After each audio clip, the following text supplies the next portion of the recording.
What's happening, good people? Welcome back into another edition of KARE 11 Sports Plus.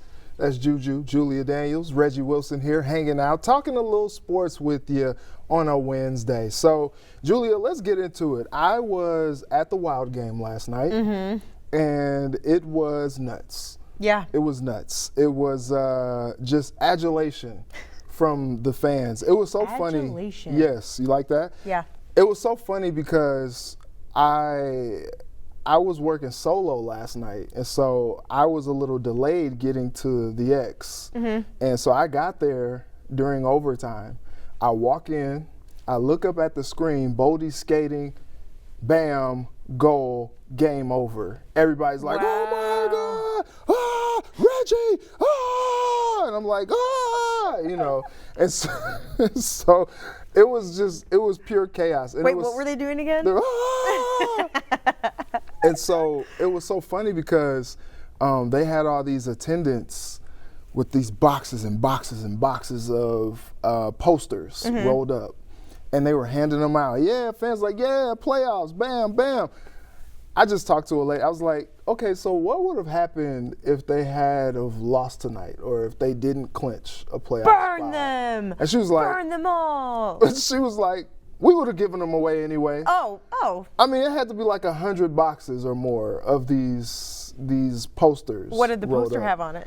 Clinched, you know, but you probably saw the Wild tweeted out. They would have given it to the high school so they can make their paper mache floats for homecoming. Yeah, or you know how like sometimes they send the shirts of the Super Bowl loser to some third world country.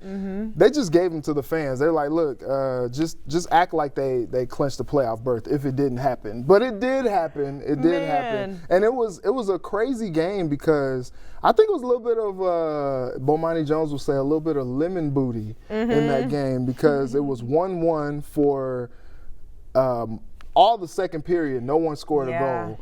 And our photographer, JT, he talked about it. It was like 35 shots on goal. Only one goal to show for it. And then Anaheim takes the lead in the third. It's like, oh, man, here we go.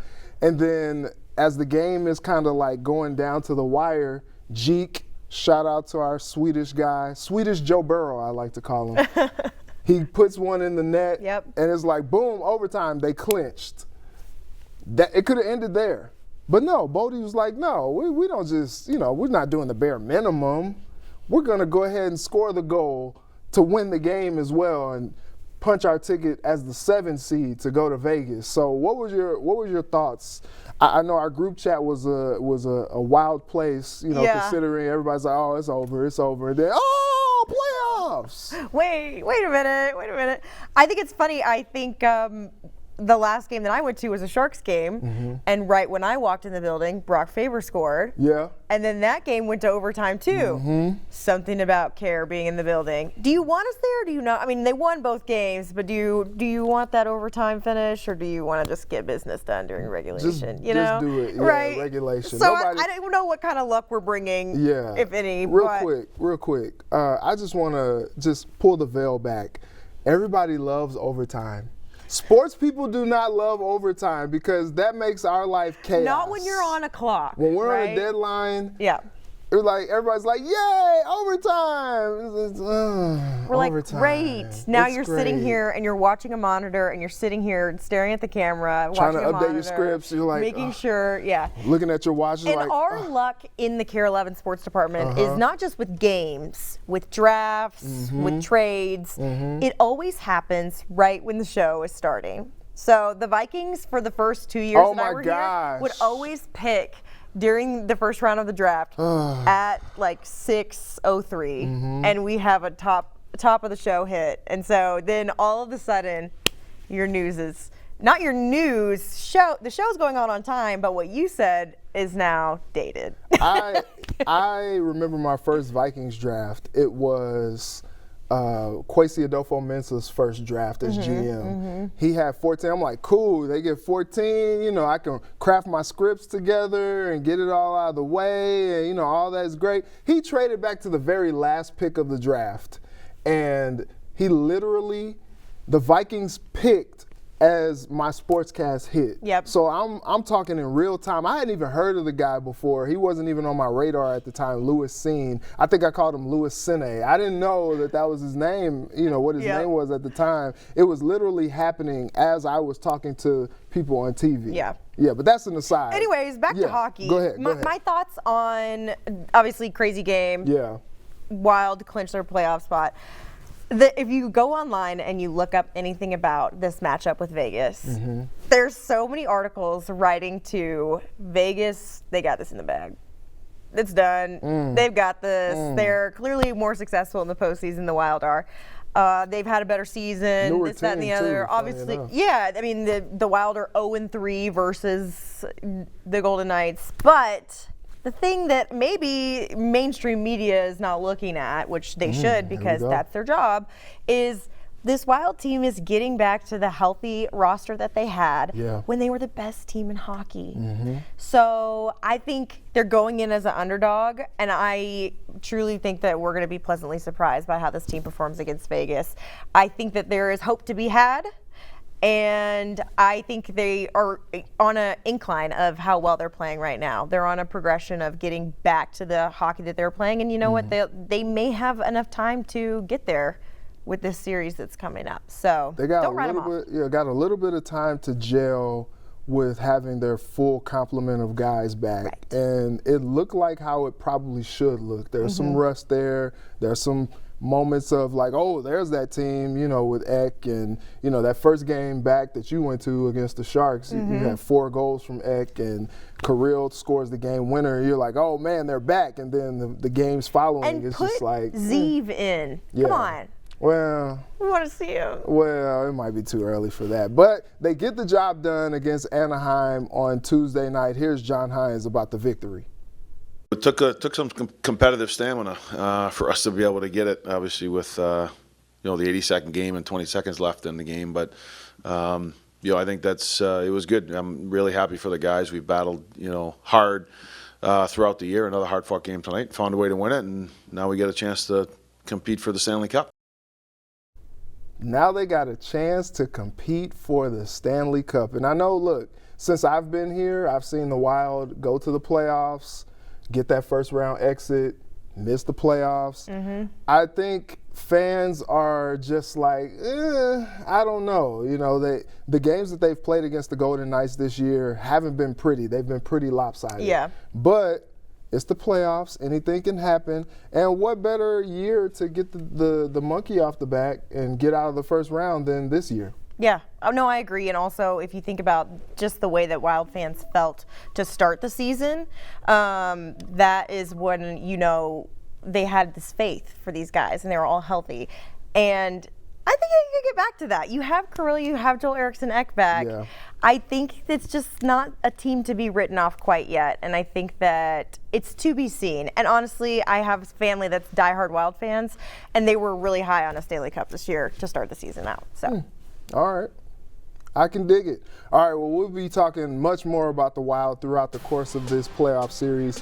We'll talk about them next week on Sports Plus, talking about whether or not they won or lost to start the series. So it should be fun. Wild and Wolves in the playoffs right now. And coming up, we'll talk about the other team, the Wolves, in the playoffs. That's coming your way next on the Sports Plus.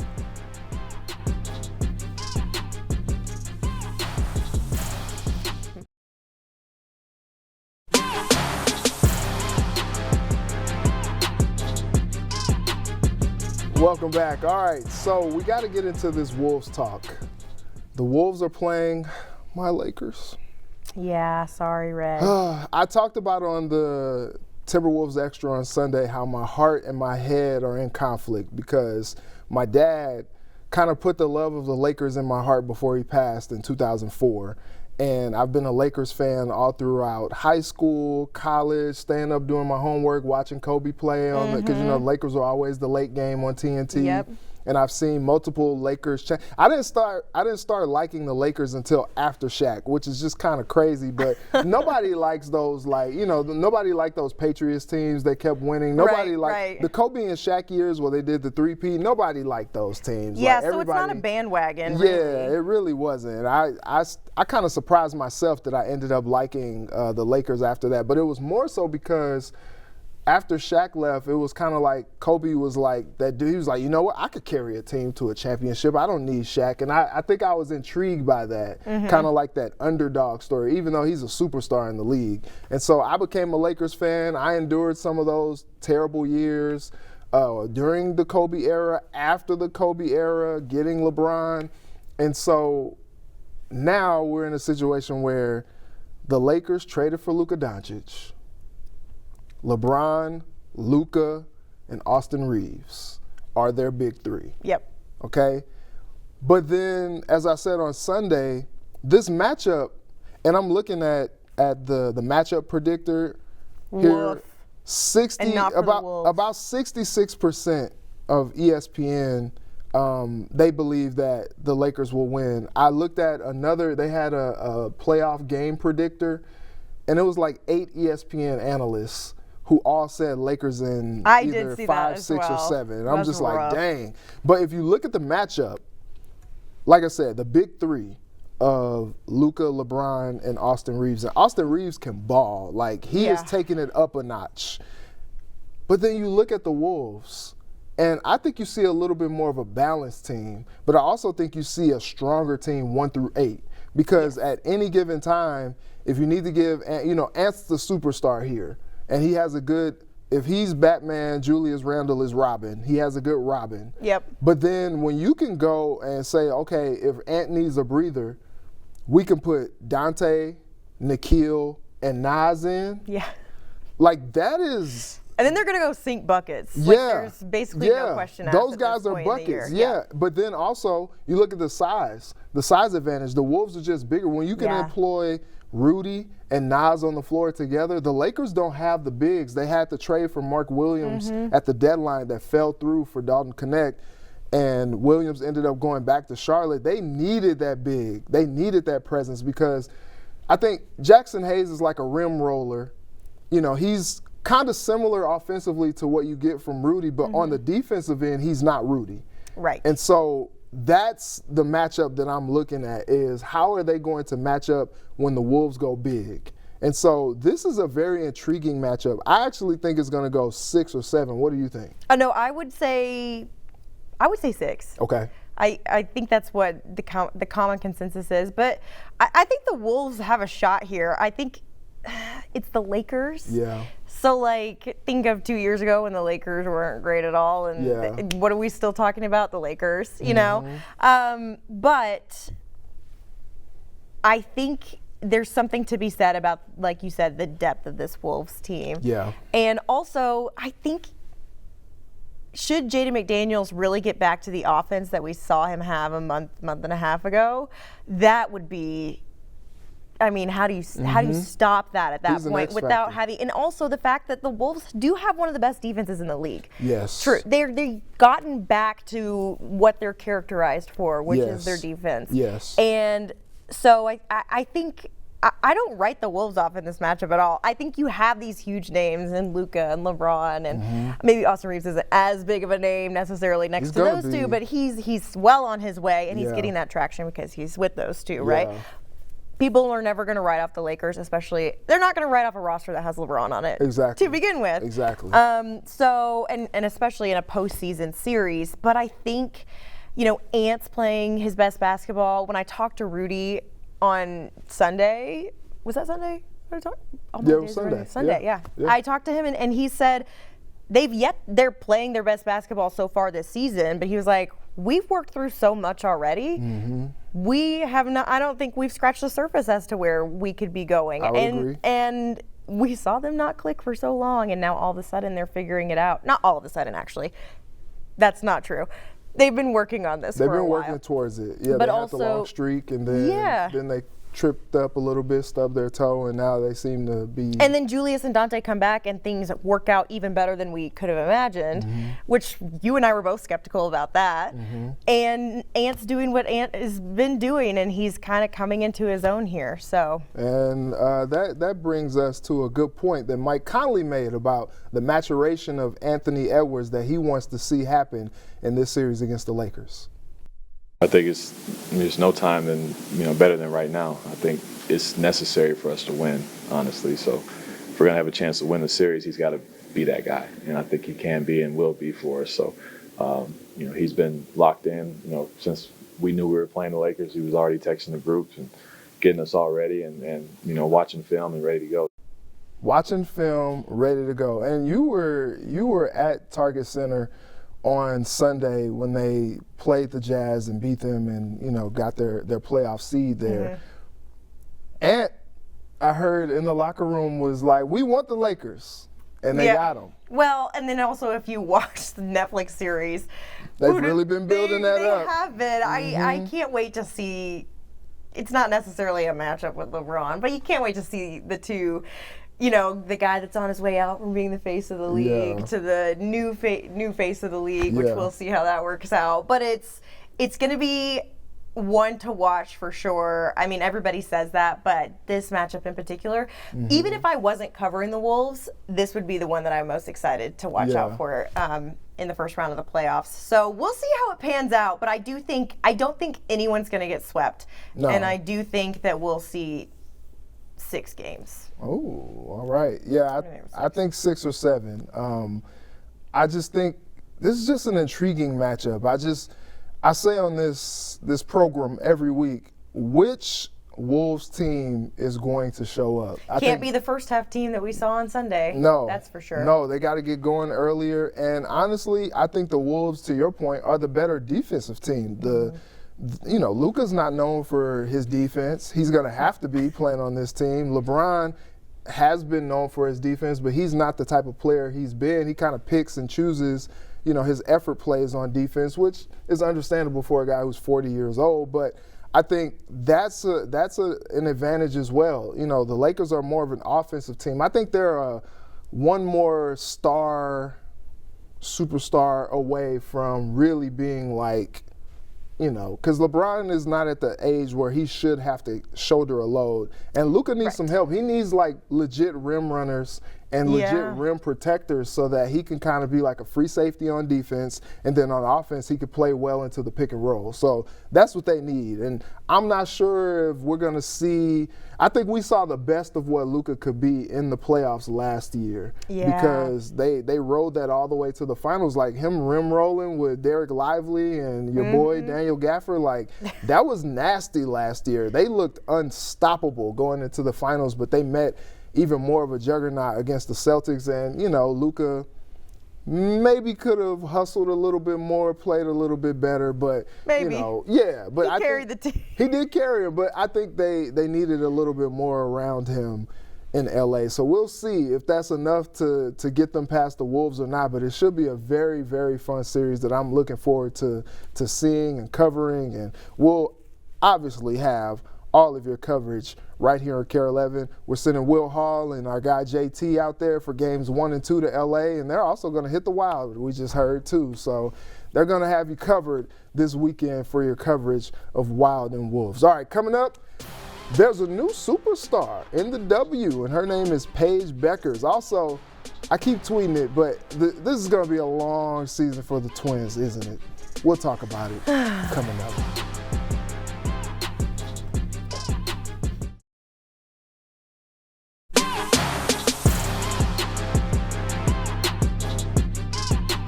Welcome back. Okay, Juju, hot off the presses. The Twins, as of this recording, walked it off against the Mets, and they win the series 2-1 after just an abysmal start to the series. And now maybe things are looking up a little bit. I don't know, but Ty France walks it off. Byron Buxton scores in the 10th inning, and they go home happy at Target Field today. So what's your thoughts on, now this is 2 straight wins for the Twins, and maybe, just maybe, they're starting to figure some things out. There's still a lot of things that they need to get together, though. Yeah, I think maybe they just needed a Dollar Dog Tuesday. There you go. That's what I think. For those of you that don't know, one of my favorite things in the summertime is Dollar Dog Tuesday at Target Field. Does it get much better than a Dollar Dog at Target Field? It's great. In It's the incredible value, especially in this economy. It was their first Dollar Dog Tuesday of the year. There you go. I think they just need it. No, I'm just kidding. I think it's yet to be seen. Yeah. That the Twins have figured out what's going on. When I did talk to Rocco on Saturday, I just, you have to ask the question even though you don't really want to. I just had to look at him after that loss and say, what do you tell people to give them any kind of hope right now? And he was like, something has to happen. And I was like, okay. And Betsy, who's one of the beat writers for the Twins, she followed that up with, so what has to happen? And Rocco said, so it could be a multitude of things. Yeah, the typical Rocco answer, yeah. I don't really know how to answer that question. Yeah. That is how baseball works, right? You get something going and then you kind of figure it out. Bring back the sausage. Maybe winning this series is the momentum that they need to move forward. Yeah. But again, it's yet to be seen, right? And Mets, they look pretty good this season, obviously. But I just think maybe they just needed a little confidence boost. It's something that we've talked about too, where you have a few new guys in the lineup. You have a lot of really young guys in the lineup. Young guys that have started one, if any, MLB seasons out in the bigs. And so could be a little jitters, a little this, that, and the other. But I also think maybe if that's the problem that you're having, then Buck and Carlos Correa have got to figure out a way to be the leaders in the locker room. Yeah. And I think you do see guys like Ryan Jeffers that step up in those moments, and you see guys like Griffin Jacks that are kind of the leaders on a team like this. But I think it's kind of young guys are shooting in the dark. They don't know how to get something going. But at the same time, it's like Carlos Correa had the worst batting average in the lineup this season. So, it's just like a multitude of things. And Rocco is right. I'm giving him crap about it, but he is right in saying, like, when it comes to baseball, something's got to happen in order to get the wheels turning a little bit. And maybe potentially winning this series is that, but it's still just a yet to be seen kind of situation that they're in. It's early, but it's been too disappointing too early, in my opinion. Here are things we don't like to see. Jose Miranda gets sent down to St. Paul for his lack of production and some of his mistakes. Pablo Lopez gets put on IL for, what was it, the hammy just locked up on him. And then you see Matt Wallner get a hit, pull up lame, running to first base. And then you see Carlos Correa on Tuesday night have to leave the game with the sore wrist. I saw that he did get a pinch hit bat today, but you don't like to see those things when you are already trying to find some consistency. And from the lineup today, Trevor Larnach, DH, 0 for 3. Ty France, the only hit that he had was the walk-off winner. Ryan Jeffers, 0 for 3. Brooks Lee, 0 for 4.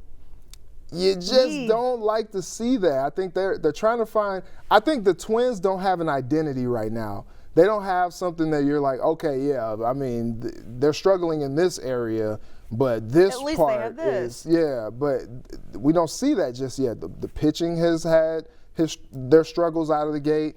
The hitting obviously has been inconsistent out of the gate. I think we're just trying to find something as summer approaches to grasp onto to give you some hope that it won't be doom and gloom, because, I tweeted this on Monday. I'm just like, it's going to be a long season, huh? And everybody's just like, oh, the Twins started? Hey, but the good news is they got the Braves next. There you go. And they're Ronald Acuna worse. No. Okay.